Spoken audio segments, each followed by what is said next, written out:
Bom dia, graça e paz, tudo bem com você? Hoje é quarta-feira, feriado, aproveite para tirar esse dia para descansar, curtir a sua família.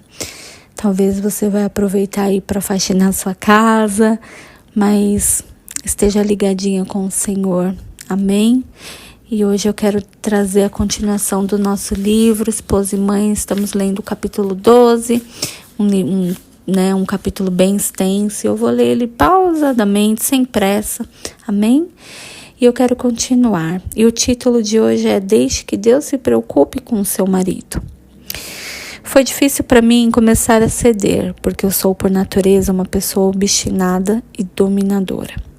E ainda é difícil submeter-me. Mas só experimentei a paz, alegria e crescimento, só conseguir ver resultado no meu relacionamento com o meu marido quando eu me submeti a ele. Lutamos contra isso, resistimos e dizemos, eu não, que seja ele primeiro. Mas Deus te responde hoje, não, você primeiro e deixe que eu cuido do seu marido. O terceiro significado de submissão que encontrei no dicionário foi aceitar a autoridade do outro. Em outras palavras, dizer sim à autoridade de uma outra pessoa. Sabe, eu não trocaria de lugar com meu marido por nada neste mundo. E por que razão?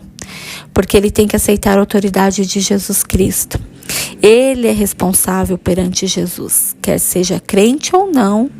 Essa é uma responsabilidade muito pesada.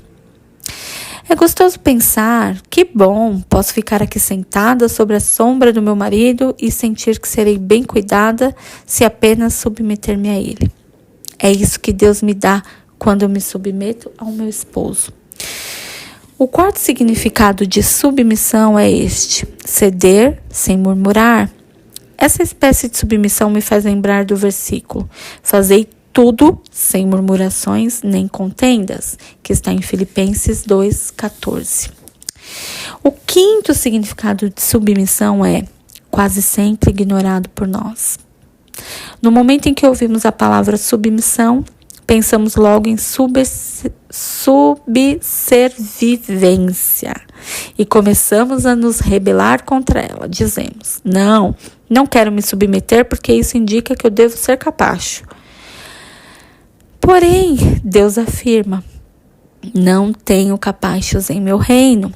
Ele nos deu igualdade de condições em relação ao marido, no que se refere à inteligência e outras qualidades, e quer que façamos uso dessas características no nosso lar.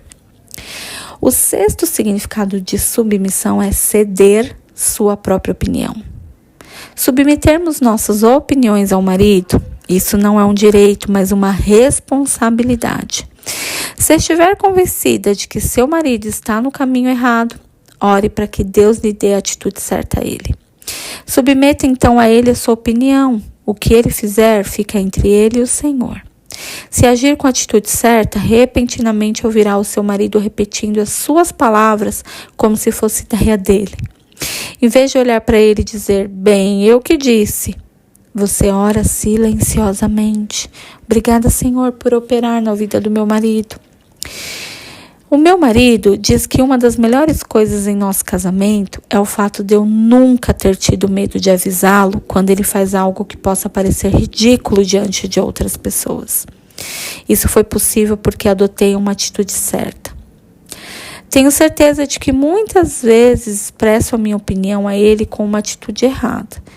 E quando eu percebo, imediatamente eu peço perdão a Deus. Mas quando a sua atitude é correta, você vai ver que mesmo que o seu marido não diga nada, ele aceitará a sua opinião. Porque Deus vai preparar o coração dele para aceitá-la. Ou seja, irmãs, é Deus quem trabalha no coração do nosso marido, amém? Basta a gente se colocar no lugar certo. Como eu disse ontem, deixar o caminho livre para que o Senhor atue.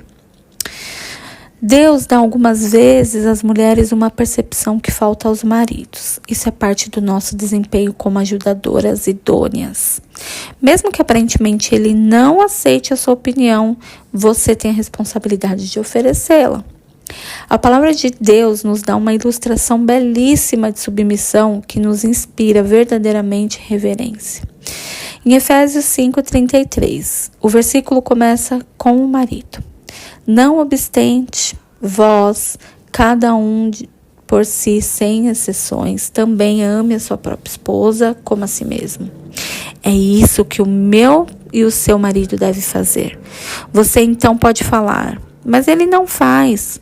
Qual deve ser a minha atitude então? Tome a segunda parte do versículo, entregue-se de volta ao Senhor e diga: Senhor, entrego-me o direito de ver meu marido amar-me assim. Dou-te esse direito. Opera a tua maneira, porque eu vou trabalhar na minha parte do versículo. E a segunda parte do versículo diz: e a esposa respeite o seu marido.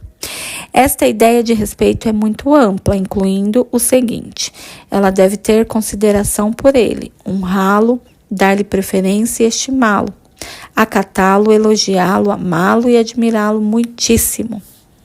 A lista é grande, não é? Se você fizesse um teste em relação a essa lista, como se sairia? Como vê, nós nos esquecemos que temos um trabalho a fazer junto ao nosso marido. Você quer realmente ser uma rainha em seu lar? Quer ser sábia?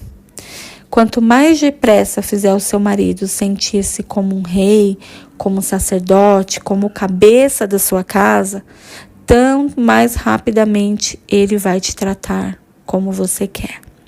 Tenho visto isso acontecer sempre. É maravilhoso. Você não saberá o que é a verdadeira felicidade enquanto não começar a expressar ao seu marido algumas dessas coisas. Amém?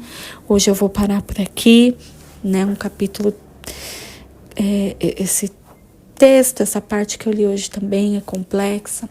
Ore ao Senhor, peça para que Ele te mostre.